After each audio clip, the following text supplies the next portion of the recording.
Welcome to Haldwani news channel UK के माध्यम से देख रहे हैं हल्द्वानी शहर से खबर में हूँ हृदय कश्यप।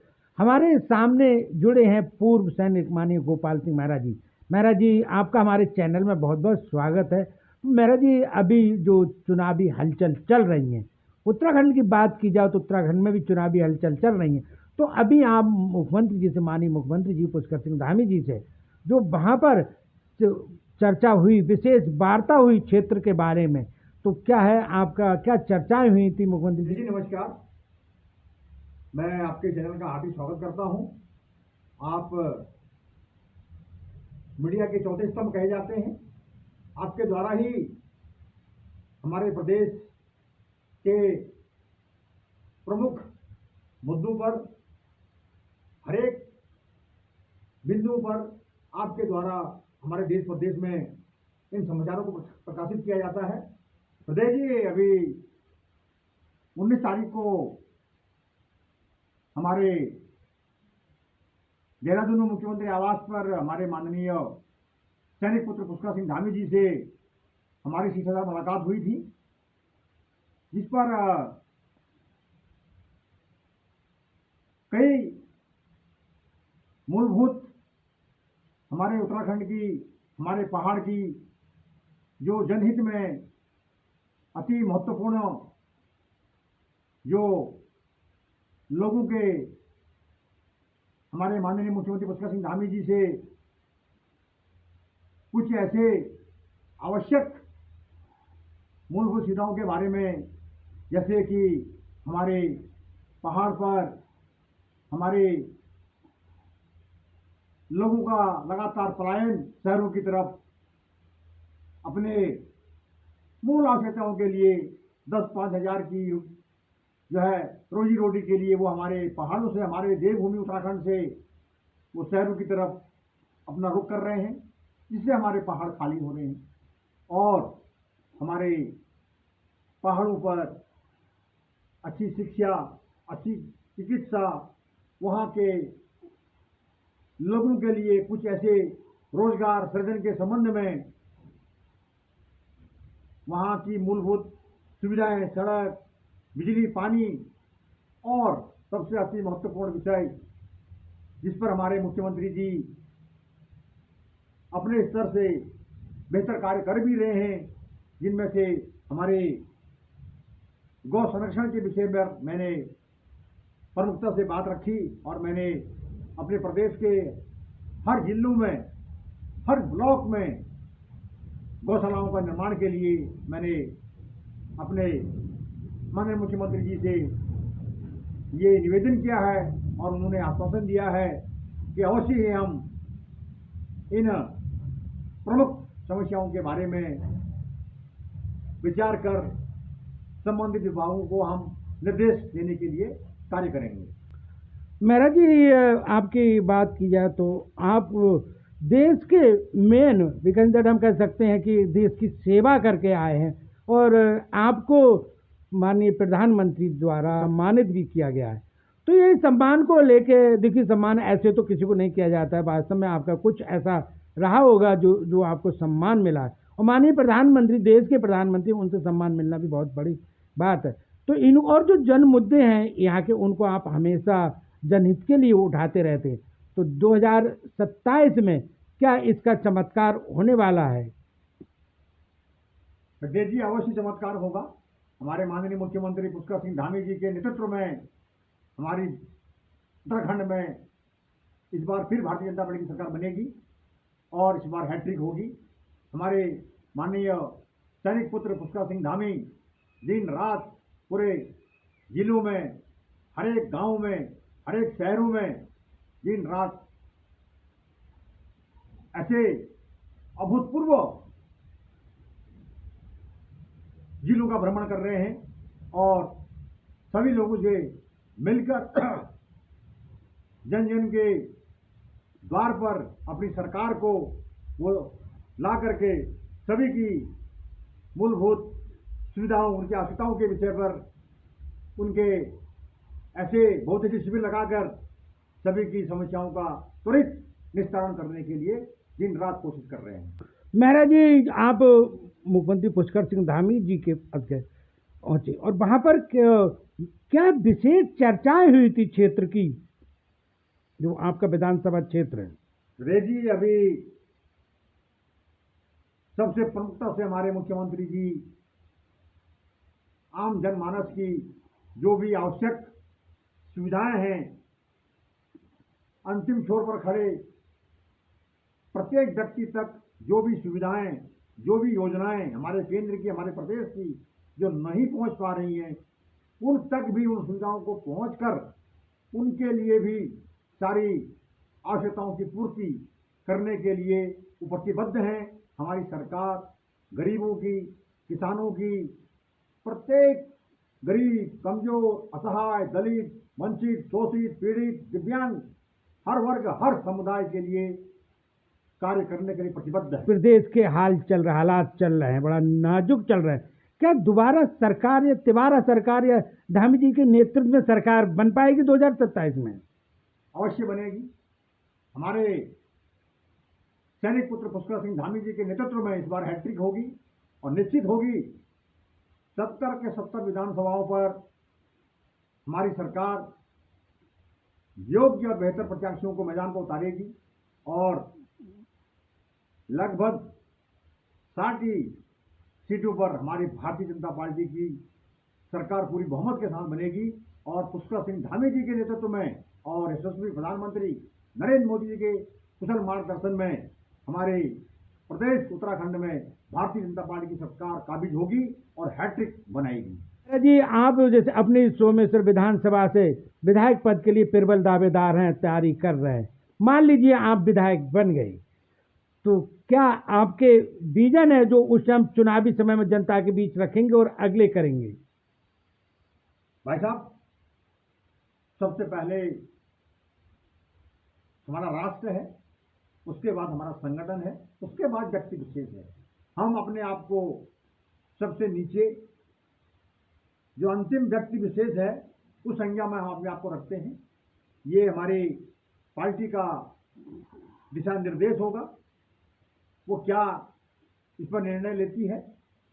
अगर ऐसा कुछ होता है तो अवश्य राष्ट्र हित में, समाज हित में, अपने हर एक वर्ग समुदाय के लिए, अपने युवा पीढ़ी के रोजगार के लिए, शिक्षा के लिए, चिकित्सा के लिए, उनकी मूलभूत आवश्यकताओं के लिए हर क्षेत्र में हर अति आवश्यक कार्यों पर हम ऐसे ऐतिहासिक कार्य माननीय मुख्यमंत्री जी और माननीय यशस्वी हमारे प्रधानमंत्री जी के नेतृत्व में हम ऐसा कार्य करेंगे जिससे हमारे जो युवा 10-5 हजार के लिए हमारे पहाड़ों से शहरों की ओर कर गए हैं, हम कुछ ऐसा प्रत्याशित कार्य करने के लिए कोशिश करेंगे जिससे हमारे जो युवा 10-5 हजार के लिए जो शहरों में गए हैं उनका रुख हमारे पहाड़ों की तरफ हो जाए और हमारे पहाड़ों पर आके उन्हें वो सुविधा मिल जाए जो हम लगातार अपनी सरकार, अपने यशस्वी प्रधानमंत्री जी,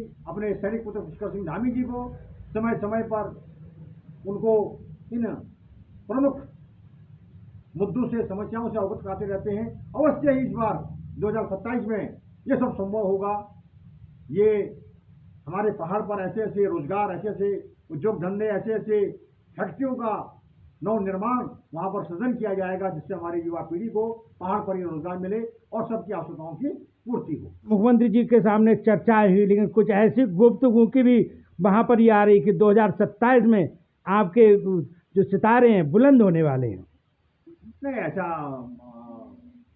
कुछ नहीं है। ये जो है सब अपना, मैं तो कर्म करने के लिए यहाँ भेजा गया है। हमारे लिए कर्म प्रथम है, हम अपना कर्म कर रहे हैं। बाकी पार्टी का अपना आदेश है, पार्टी का अपना निर्णय है, वो क्या करेगी क्या नहीं करेगी ये व्यक्ति अंतिम श्रेणी में हमारा आता है। हम राष्ट्र के लिए कार्य करते हैं और अपने संगठन के लिए कार्य करते हैं। जो भी निर्णय पार्टी को होगा वो हमें मान्य होगा। महाराज जी, लाइट क्वेश्चन, आप देश की सेवा करके आए और देश की सेवा में आपको माननीय प्रधानमंत्री जी द्वारा बड़े बड़े सम्मान प्राप्त हुए, तो उसको देख के हम कह सकते हैं कि आप उत्तराखंड में यदि विधायक बनकर यहाँ की सेवा के लिए भी परिपूर्ण दिखाई दे रहे हैं। सिद्धेश जी, हम एक देश के सैनिक रहे हैं। हमने देश के विभिन्न क्षेत्रों में बड़े महत्वपूर्ण क्षेत्रों में कार्य किया है। अपनी जान की परवाह किए बगैर हमने देश हित में, राष्ट्र हित में कार्य किया है, देश को हमेशा सर्वोपरि रखा है। तो उस हिसाब से हमने भारत माता की सेवा करी है। अगर पार्टी के माध्यम से हमें समाज सेवा करने का मौका मिलता है तो हम अपने पार्टी के माध्यम से, समाज सेवा के माध्यम से ऐसे पदों पर अगर हमें ऐसा सौभाग्य मिलता है तो हम अपने पार्टी को, अपने देश को विश्व गुरु बनाने में दिन रात मेहनत करने का प्रयास करेंगे और अपनी पार्टी को मजबूत करेंगे और अपनी पार्टी को हमेशा देश में अग्रणीय राज्यों में ऐसे सर्वश्रेष्ठ विश्व में नंबर 1 बनाने के लिए हमेशा दिन रात प्रयास करेंगे। हमेशा आप मुख्यमंत्री जी की ही तारीफ करते रहते। हमारे प्रदेश में, हमारे देश में राजकुमार तो बहुत हुए हैं, बहुत ऐसे राजघराने से आए हुए हैं, लेकिन हमारे एक मुख्यमंत्री, एक सैनिक पुत्र, जिस प्रकार से मैं एक सैनिक, बड़े गरीबी से, बड़े अभाव से, बड़े ऐसे सूक्ष्म संसाधनों से हम यहाँ तक पहुंचे हैं, ऐसे ही हमारे माननीय मुख्यमंत्री पुष्कर सिंह धामी जी ने ऐसे ऐसे ऐतिहासिक, ऐसे ऐसे निर्णायक हमारे प्रदेश में, हमारे उत्तराखंड में कार्य किए हैं, जिनको कर पाना आम आदमी के बस का नहीं है। वो बहुत ही सरल, बहुत ही उच्च कोटि की उनकी विचारधारा, एक अंतिम छोर पर खड़े गरीब से गरीब, असहाय, कमजोर, लाचार, वंचित, पीड़ित, शोषित, हर एक व्यक्ति के बारे में सोचने वाले, हर एक व्यक्ति की पीड़ा को जानने वाले, हर एक के दुख दर्द को समझने वाले, ऐसे ही हमारे यशस्वी प्रधानमंत्री जी, जो कि ऐसे ऐसे गरीब, ऐसे ऐसे विषम परिस्थितियों से निकल करके वो देश के प्रधानमंत्री बने हैं, हमारे सैनिक पुत्र हमारे प्रदेश के मुख्यमंत्री बने हैं। तो मैं जहाँ तक जानता हूँ, इनके संघर्षों को मैं जानता हूँ, उन्हीं संघर्षों के बीच इनसे प्रेरणा लेकर के, इनको अपना आदर्श मान करके हमने भी जो है इस राजनीति के माध्यम से समाज सेवा करने का अपना एक संकल्प लिया है। जी कह रहे थे कि बहुत पैसा चाहिए और ये चाहिए वो चाहिए, लेकिन किस्मत से आगे ज़्यादा कुछ नहीं मिलता है, समय से पहले किस्मत से अधिक। मैंने ये देखा है कि कितने कितने बड़े बड़े धुरेंद्र देख लिए, बड़े बड़े पैसे वाले देख लिए। यदि आज ऐसा ही होता तो धीरू भाई अंबानी देश के प्रधानमंत्री होते, लेकिन आज हमारे देश के नरेंद्र मोदी जी हमारे प्रधानमंत्री हैं। तो यदि किस्मत में लिखा हो तो सब संभव है। किस तरह आप सेटिस्फाइड हैं इससे? बिल्कुल, आपने सत्य को प्रकाशित किया है। हमारे यशस्वी प्रधानमंत्री नरेंद्र मोदी जी, जो ट्रेनों में चाय बेच करके भी ऐसे गरीबी में भिक्षा मांग करके जिन्होंने अपना भोजन किया, जिनके पास एक दिन काटने के लिए भी उनके पास ऐसे पर्याप्त संसाधन उपलब्ध नहीं थे, ऐसे अभाव में, ऐसे गरीबी में वो देश के प्रधानमंत्री बने। हमारे पुष्कर सिंह धामी जी, सैनिक पुत्र, ऐसे अभाव में, ऐसे गरीबी में हमारे प्रदेश के मुख्यमंत्री बने हैं। तो ऐसे महान विभूतियां जब हमारे देश में, हमारे प्रदेश में जन्म लेकर ऐसे ईश्वरीय अवतार के रूप में हमारे प्रदेश के लिए कार्य कर रहे हैं, हर एक जनमानस की पीड़ा को समझ रहे हैं, हर एक के दुख दर्द को समझ रहे हैं, तो क्यों ना हम भी इनसे अनुसरण लेकर के, इनसे प्रेरणा लेकर के समाज हित में, देश हित में, लोगों की सेवा करने के लिए हम एक सेवक के रूप में अपना सर्वस्व न्यौछावर करने के लिए तैयार हैं और हमेशा अपने समाज के लिए, अपने पार्टी के लिए, अपने देश के लिए मरते दम तक कार्य करते रहेंगे। महाराज जी, मेरे को एक ट्रेंड दिखाई दे रहा है कि जितनी महंगी गाड़ी उतने महंगे, उतने बड़े नेता। भाई साहब, हमारे पास, हमारे देश के यशस्वी प्रधानमंत्री जी के पास, हमारे मुख्यमंत्री जी के पास कोई ऐसे संसाधन नहीं थे, ऐसी कोई सुख सुविधाएं नहीं थी, उसके बगैर भी वो देश के प्रधानमंत्री बने, देश के मुख्यमंत्री बने। मैं इन बातों को नहीं मानता हूं।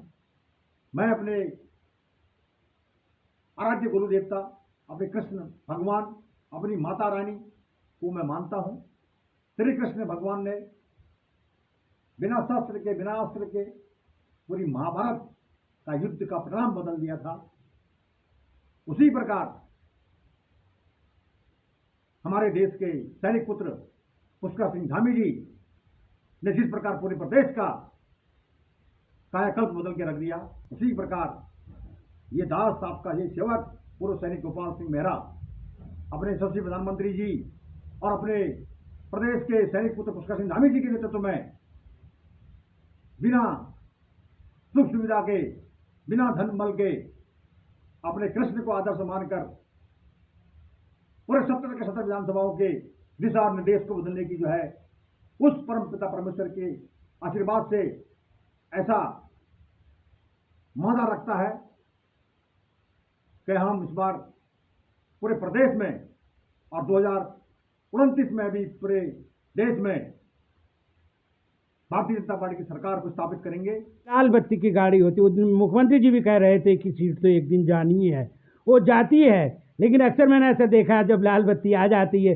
तो लोगों का वो सामने देखने वाले के लिए उस नज़र से देखते हैं कि सोचते हैं कि दोबारा मतलब अगले जाके इनसे काम ही नहीं पड़े, लेकिन होता क्या है अक्सर मैंने ऐसा देखा, घमंड करना चाहिए, जनता के बीच जाना चाहिए। भाई साहब, ये संसार यहां लोगों का आना जाना लगा रहता है। यहां इस धरती पर जो इंसान पैदा हुआ है यहां स्थायी कुछ नहीं है, एक दिन विदाई तय है और इस संसार से विदा होना है। लेकिन जब भी विदा होना है तो इस देश के लिए, इस समाज के लिए ईमानदारी से, सत्यता से, पूरी तत्परता के साथ, बिना अहम भाव के कार्य करना है। घमंड रावण का भी नहीं रहा, कंस का भी नहीं रहा। तो इसीलिए किसी भी ऐसे पद पर, किसी भी ऐसी सुख सुविधा पर, किसी भी ऐसी लाल बत्ती पर हमें कभी भी हैंग नहीं करना चाहिए। कोई सीट पे बैठ गए और आपने फिर लोगों के प्रति पक्षपात करना शुरू कर दिया तो फिर क्या होगा, उसका अंजाम क्या होता है? देखिए देजी, विनाश काले विपरीत बुद्धि। रावण के सर पर पूरा विनाश मंडरा रहा था, इसीलिए उसी ऐसी बुद्धि आई, ऐसी मति आई। वो जानता था मेरा परिणाम क्या होगा, तो भली भांति उसे पता था, कंस को पता था कि मेरा परिणाम क्या होगा, मैं क्या कर रहा हूं। यहाँ के अस्मिता के साथ खेलने का प्रयास कर रहे हैं। एक दिन ऐसे अराजक तत्व, ऐसे देशद्रोहियों का विनाश तय है। जय हिंद, जय भारत, जय उत्तराखंड।